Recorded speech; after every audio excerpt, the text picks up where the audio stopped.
And the youths that think that once they get at Christmas, they get 1 million, 2 million high cent contract, that is what is due them. All I can say is that I weep for you. I weep for the youths that think that all the trillions of dollars, not just naira, trillions now in 20 years that have passed through the NDDC, that all the youths of Niger Delta are going to say that they are interested in, is that somebody should be politically appointed from their local government, from their party, that they will be calling honorable and following the person around and then be getting 5,000, 20,000, 30,000. Then that means that they have achieved something, or that means they have gotten something out of NDDC. I weep for you.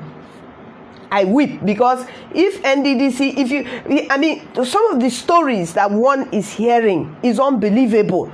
There are claims that hostels have been built for universities, for schools in Niger Delta, and yet we know that that is untrue. How can people study anything in any university under in a situation where 10 people, 8 people are sleeping in one room? What will you study? What will enter your head? And there is no light. There is no food. How? And that is why criminality and cultism is rift in our educational areas, because like yesterday or this morning now, we're just hearing a young lady who's just living off of campus where in Rivers State, no, let him tell me. Rivers State University, and she was killed, stabbed last night, was raped or not, I don't know. I don't have the facts. I just got the information as I was coming on air. So this, if we have a good accommodation system, a good educational system for our children, there will be no need for them to be living off campus, and the level of criminality that is abound is because of the ills of society. And so corruption is not just people stealing money. Corruption is when the right things are not done for the youths. That is also corruption against the youths. And so the youths really also need to know what is their rights and the things that is expected. So when we say NDDC must be probed, if you like, you can think it's against you. Well, if your hand is dirty, then it's against you. If your hand is not dirty, then there is nothing wrong.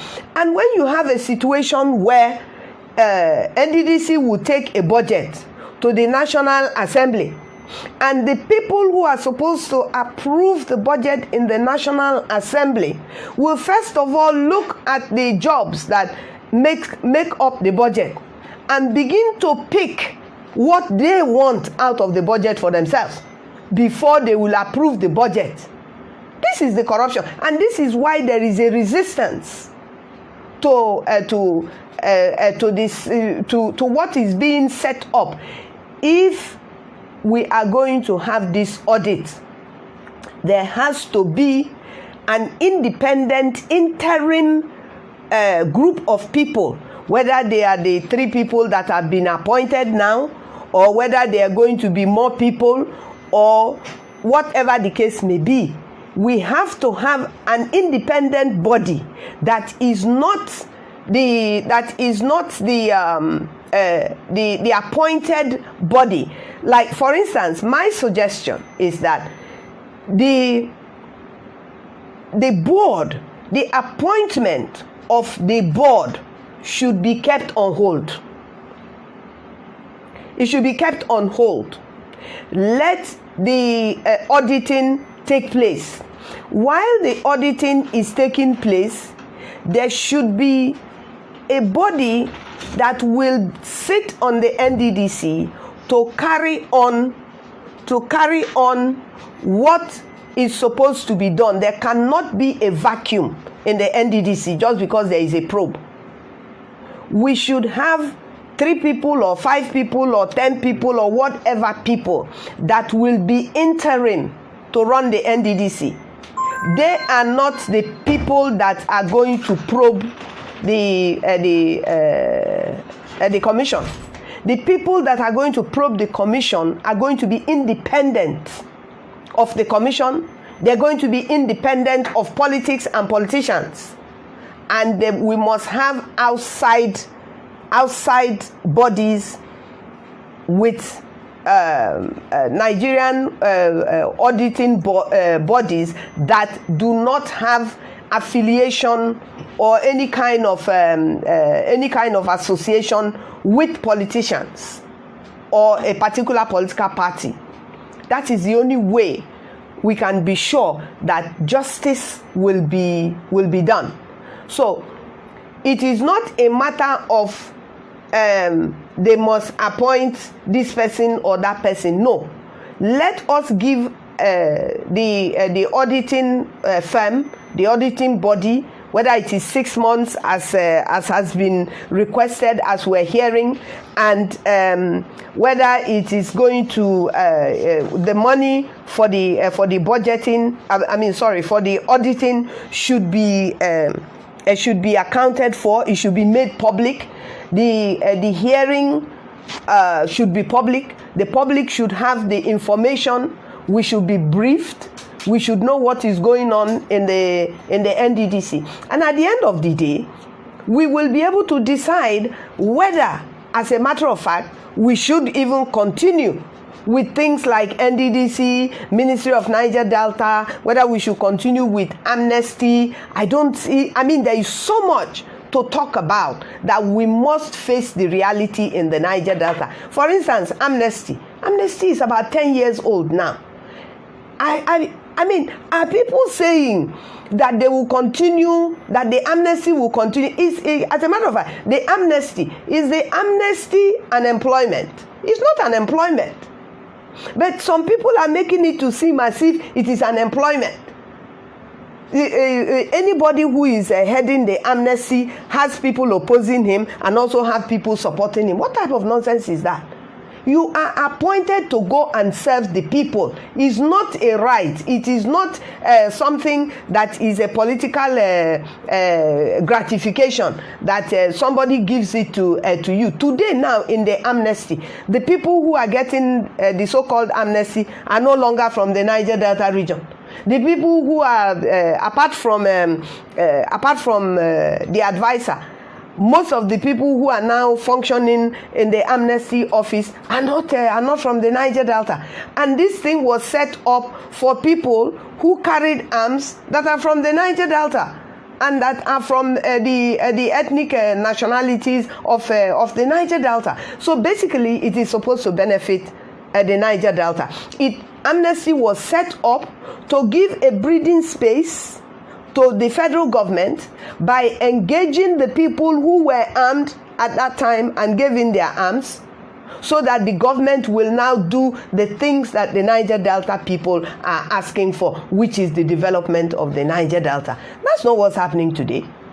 What is happening today is that people who are not Niger Delta people are the people making the decision, people who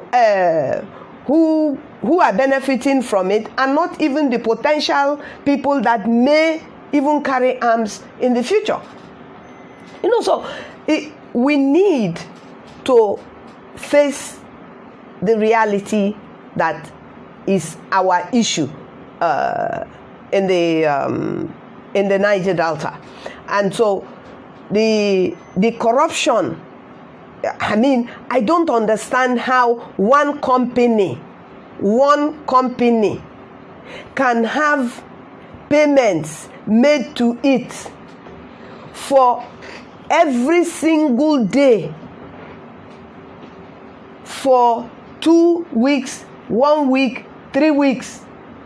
I don't know how you can say that you are engaging NGOs. How many NGOs are in the Niger Delta that you are engaging? And what did you engage them for? The names Where are these lists that are, where are they registered? And what are they doing? If you are using public funds and you are engaged to deliver public service, you are public yourself. It's not a secret. You must show what you have done. If you say that a road, a jetty has been built and the jetty does not exist, you've been paid. How does an organization like NDDC pay somebody billions of naira to do a job? That job is not done. Then you now take the job away from the person. You don't retrieve the money. The person is not taken to court. The person is not. The person is walking free. Then you now give the same job of the same value or more to another person. So that other money is gone. It's my money. It's your money. The money is gone. And so we must allow the just thing to be done. The president should be told. Last week here, I said that the crisis in the NDDC, the crisis in the Niger Delta, where you have one group from Rivers State, I'm just saying hypothetically, another group from Bayelsa, another group from Delta, one supporting the appointed board, another one not supporting the appointed board. That is not what we should be doing for ourselves. Those type of things are not the right things for us to do. The right thing for us to do is to insist that NDDC must be probed, is to insist that we know what is going on, is to insist that the people be set up to take charge while the probing is going on, so that there is no vacuum in the NDDC. But do I suspect that there is fraud in the NDDC? Of course. Do I believe that the NDDC should be probed? Of course. How do I think it should be done? There should be no cover up. And the people who are going to be involved in it must be upfront with what they are doing. It is not that one set goes and the second set that is coming is just going to be as bad as the other set that has gone, or even worse than the other set that has gone. The NDDC for 20 years has not, I don't care how many roads they have built that we can see, they have still not delivered on what they were set up to deliver. And if this is how the NDDC is going to go, then I think that we should put our energy in other areas of demanding what is our just rights, which are that we should have 100% resource ownership and pay tax to federal government. If we have 100% ownership and paying tax to federal government, we don't need NDDC, we don't need Ministry of Niger Delta, we don't need amnesty. We just need the right people to govern our states. On that note, the call lines are 081 80 11 22 081 801 12222 081 8858 155. Those are the lines that we need to call in. I don't really understand what is going on. I don't know if you're seeing on online by streaming what is going on, but sometimes I get frustrated with the technicalities in the studio, and today is one of those days that I'm frustrated. There are two people. I really don't understand what is going on with the technicalities. I don't know whether calls are coming in or not coming in. The light is not on. The light is not on, so I can't tell whether calls are coming in or not. The light to show me if call is coming in is not on the phone. So I don't know if people are calling. There is no call. So so for me, when it comes to the NDDC, there is no question that the NDDC should be probed. Now, if there is one person that is making that call and insisting that the probe should go on, it doesn't matter whether that person is Akpabio or whether that person is Annkio, Briggs, whether that person, as long as that person is doing what the person is appointed to do, in this case the Minister of Niger Delta, well, he is from the Niger Delta, and he's the Minister of Niger Delta. If he's doing the right thing, then he's doing the right thing. I don't care what political party he belongs to. As far as political party goes, I really don't believe in political parties. I believe in people. So it doesn't matter to me what the political party is. That is the choice of every other person, including me, to make. Everybody has a right of preference of a political party. But what really we are interested in is what whoever is in that political party is doing in the interest of the region or of the state where they come from. I mean, if whatever you're doing at federal government level, if what you are doing is working against the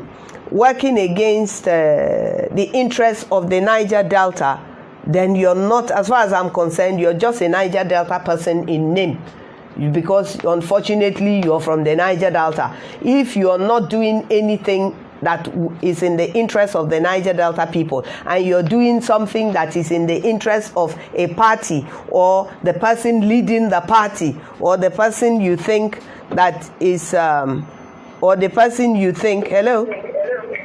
Hello, good morning, madam. My brother, good morning. What's your name? Where are you calling from?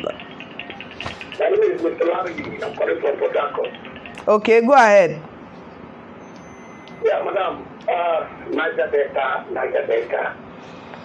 It's a pity that Niger Delta has been shortchanged every day in Nigeria. I don't think that we are benefiting anything from subsequent government. Okay? Because every day in the budget or while they are working road or anything, you will not hear about any Niger Delta road that is being mentioned in their archive of things. Okay?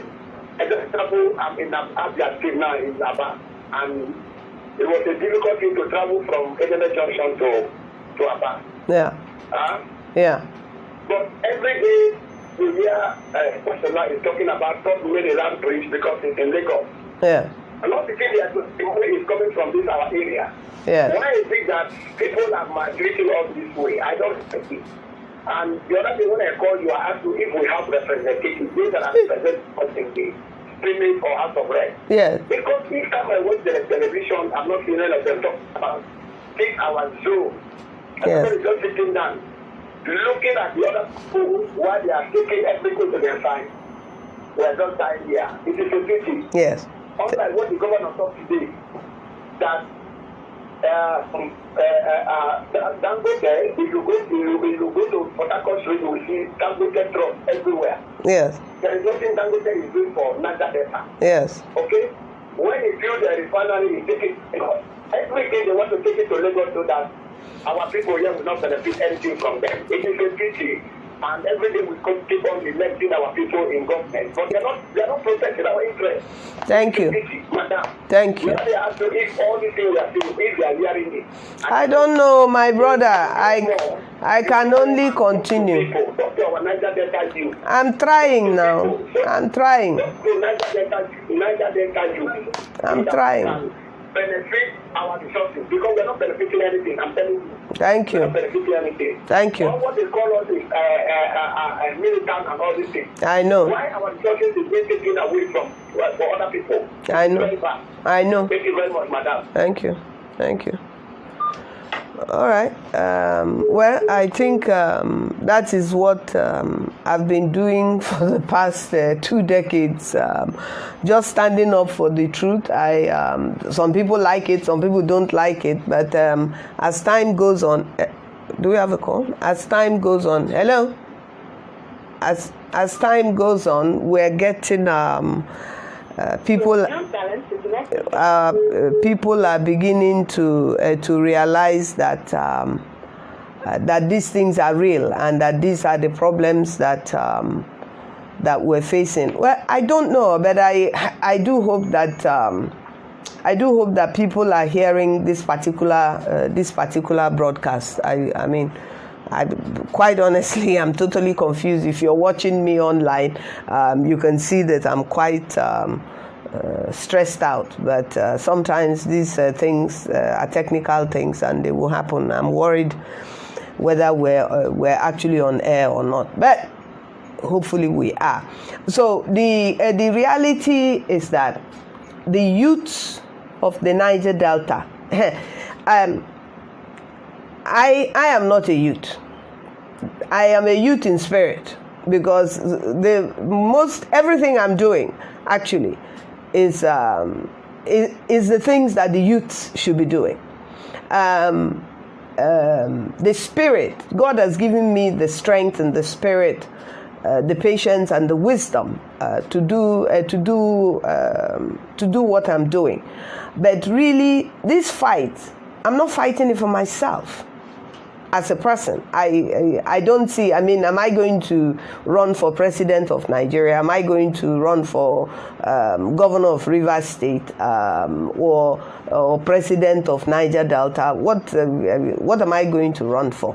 I don't believe in the type of politics that that is practiced in Nigeria. If you want to go into politics in Nigeria to change the system, you're wasting your time. You cannot change it.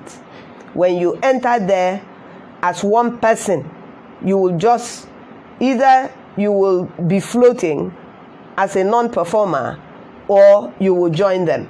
And since none of the two is good for me as a person, I cannot go and become one of the things that I'm criticizing. And I also cannot go there and just be empty. So I would rather not. And there is no way that that I will go into politics if I will not be able to make changes in that area. And so when we have our representatives at the National Assembly, for instance, and the people, their counterparts are more than them, and the opposition is there to make sure that whatever they try in the interest of the people of you and I from the Niger Delta that send them there, that it is not achieved. It is also frustrating for them. But I think that they owe it to themselves and their future to be seen to have tried. Not to say that they won't try because it won't go anywhere. No. If you are a legislator, if you are a senator, a lawmaker, whatever you want to call yourself, if you're a chairman, local government chairman, anything you are that is political, whether it is an elective office or an appointment, you are there to represent people. You're not there for yourself. You're not there because of who you are. You are there because you are representing people. And even if you will not achieve it because the opposition will not allow it, you must be seen by your people to be doing something. You must be seen by your people. And so this okay, I think what the issue is because they have changed, apparently they have changed the numbers. I don't, the number 08188588155. That's a new number. the call-in. I don't know why they changed the numbers, and I think people have to get used to the fact that they have a new number. And then 081 801 12222. Those are the numbers to call in. I don't know, there seems to be a third number. Okay, it's the same one. All right, so hopefully by next week and stuff like that, people will get used to the number, and I think we also would put the new numbers up on Facebook and all of that, so that people are aware that the numbers are new. The youths of the Niger Delta, tomorrow is yours. If you don't stand for tomorrow, if you're not looking to getting the contract from NDDC to build a 2 kilometer or 5 kilometer road that goes to your community, and what you want is 1.5 million naira high-cent contract at Christmas and Easter. Don't blame anybody but yourself, because that is the choice that you have made. Because the people who are getting the contracts to build 10-20 kilometer road to your community, across 2-3 communities in the Niger Delta, across 2-3 communities in the creeks, are not you. They're being given to other people that are not from the Niger Delta. Every day we keep hearing the richest woman in Africa or whatever is a Nigerian woman. She deals in oil and gas. She is not the richest woman because she is the smartest woman in Nigeria. She is not the richest woman because of any other thing, but the fact that at a point somebody who is not from the Niger Delta favored her, who is not from the Niger Delta, with the oil that is in Bayelsa. So she is now the richest woman in Africa. She sits down in her office in Lagos. They lift the oil that is attached to her name and they give her dollars. That's the only way that she has become the richest woman. Why Annkio Briggs, or any other woman for that matter, from Niger Delta, from Rivers State, from Akukutoru local government area, cannot be the richest woman in Nigeria, while the oil that is making somebody else the richest person is coming from my backyard? Why is it that the young men and women of Niger Delta, before they can go into oil and gas, will have to go to the north, will have to go and visit the elders and leaders from a particular religion, from a particular culture, to go and ask for oil well that is in their backyard? And I don't understand how you will tell me that Chinese company is building railway line with money from the Niger Delta, and this railway line is not in the Niger Delta. It is somewhere else. It's going to Niger and Mali and all those places. And that the corporate responsibility now goes to somewhere outside of the Niger Delta. And we don't see anything wrong in that, because we're in one Nigeria. No, I disagree. When corporate social responsibility is being given to people outside of the Niger Delta, and it is supposed to come to the Niger Delta, when scholarships is being given to people that their cutoff mark is 5 and 10, and the same Niger Delta people cutoff mark is 100 and something. So if your cutoff mark is 100 and something, and the cutoff mark of somebody else is 5, how would they not get the scholarship? They will get the scholarship now. And then the person who is looking for scholarship, because his cutoff mark is higher, he will not get the scholarship. So these are all the same means of how they take away things from us. And yet we have the youths that this thing affects. Am I looking for scholarship? All my children have finished education, unless they want to read higher than they have gone. My children have finished their education. Am I looking for it for my children? No. Is it Nigerian government that trained my children? No. Is it Shell scholarship that my children use? No. But these scholarships are there, and they should be for our people who cannot afford it. And yet you have the minister, the chairman of University Commission. His son is graduating in the United Kingdom. So whose children is he planning that will go to Uniport? Whose children? If his children cannot go to University of Zaria, whose children is going to go to Nsukka University for him? These are the things that the youth should be talking about. You look at other youths across the world and you see what they are asking for. And then you see the youths of Niger Delta. What they are asking for is that the local government chairman should come, their brother should be local government chairman. What they are asking for in the Niger Delta is that somebody must give them a high cent. What they are asking for in the Niger Delta is that this man should go and the other one should come. What? I mean, so that is the reality that they must face, and well, it's time to round up. We didn't get, I don't know why we didn't get many calls today, but the phone changed, the lines changed. So hopefully next week we will continue. Thank you for tuning in.